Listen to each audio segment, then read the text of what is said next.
सकारात्मक सोच।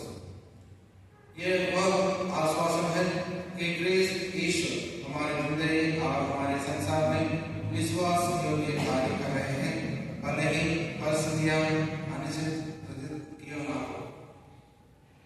आप विश्वास के लिए एक शब्द हमारा बिहार राज्य ऐतिहासिक वैभव, सांस्कृतिक और धार्मिक विरासत से समृद्ध है, पर आज वह एक महत्वपूर्ण मोड़ पर खड़ा है। अनेक परिवार आर्थिक दबाव से जूझ रहे हैं, किसान अनिश्चित परिस्थितियों का सामना कर रहे हैं, युवा स्थिरता और उद्देश्य की खोज कर रहे हैं, दैनिक मजदूर असुरक्षा में जीवन बिता रहे हैं और समाज के विभाजन एवं ध्रुवीकरण के बोझ के तले दबे हुए हैं। इन बोझ से मानव मानसिक और शारीरिक रूप से थक जाता है, परंतु मेरे प्रिय भाइयों और बहनों, सुसमाचार हमें आश्वस्त करता है कि अंधकार अंतिम शब्द नहीं है। संत यूहन्ना कहता है, ज्योति अंधकार में चमकती है और अंधकार ने उसे नहीं बुझाया। संत यूहन्ना का पत्र सुसमाचार अध्याय 1:5। क्रिस्त की आशा की तुलना में किसी भी अन्य प्रकार की आशा व्यर्थ है। ये ना तो अंधा आशावाद है और ना ही केवल सकारात्मक सोच। जैसा कि पोप बेनेडिक्ट 16 हमें लिखता है, जिसके पास आशा है वह विभिन्न परिस्थितियों में भी अच्छी तरह से जीता है, उसे नया जीवन मिल चुका है।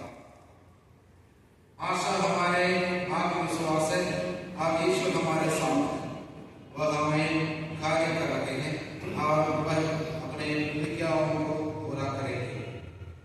जिंदगी में जब स्पष्ट मार्ग नहीं दिखे तब भी ईश्वर अपने उदारता प्रकट करता है, जिसके उदाहरण पवित्र शास्त्र में बारंबार प्रकट किया गया है। आशा हमें ये दृढ़ भरोसा दिलाती है कि हम कभी अकेले नहीं हैं, हमारे यीशु हमारे साथ चलता है। सन्मति के सुसमाचार अध्याय 28 और संख्या 20 हमें सामर्थ्य देते हैं और भय में विश्वास, निराशा में भरोसा और हताशा से नए साहस की ओर हमारा मार्गदर्शन करता है। हमारे लिए आशा का आत्मा। हमें ज्ञात है कि हमारा राज्य बिहार गहरी आध्यात्मिक विरासत की भूमि है और आज भी अनेक चुनौतियों का सामना कर रहे हैं, जैसे आर्थिक असमानता, बेरोजगारी, प्रवासन, बढ़ती महंगाई और सामाजिक तनाव जो भाईचारे को कमजोर करता है। हमारा जनसंख्या कम होने पर भी पटना धर्मग्राम की कलीसिया शिक्षा, स्वास्थ्य सेवा, सामाजिक कार्य और गरीबों के उदान के माध्यम से निरंतर एक दीपक की तरह प्रकाशमान रही है। पोप फ्रांसिस के इवांजेलियम गौलाडियम में एक ऐसे कलीसिया बनने का आमंत्रण देती है जो सुसमाचार की खुशी और आशा को हर कोने तक पहुंचाती है। हमारा विषय स्पष्ट है, हम सब बुलाए गए हैं कि हम अपने शब्दों, कार्यों और जीवन के माध्यम से आशा के साधन बने।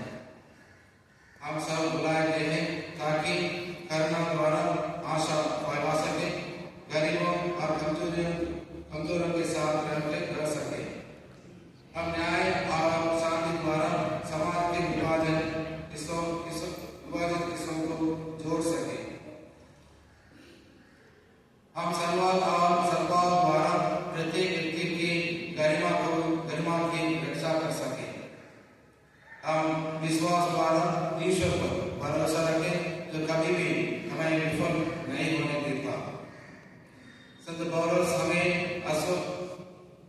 आश्वस्त करता है, यदि ईश्वर हमारे साथ है तो कौन हमारे विरोध हो सकता है। रोमी के नाम से पौलुस का पत्र अध्याय 8 और संख्या 21।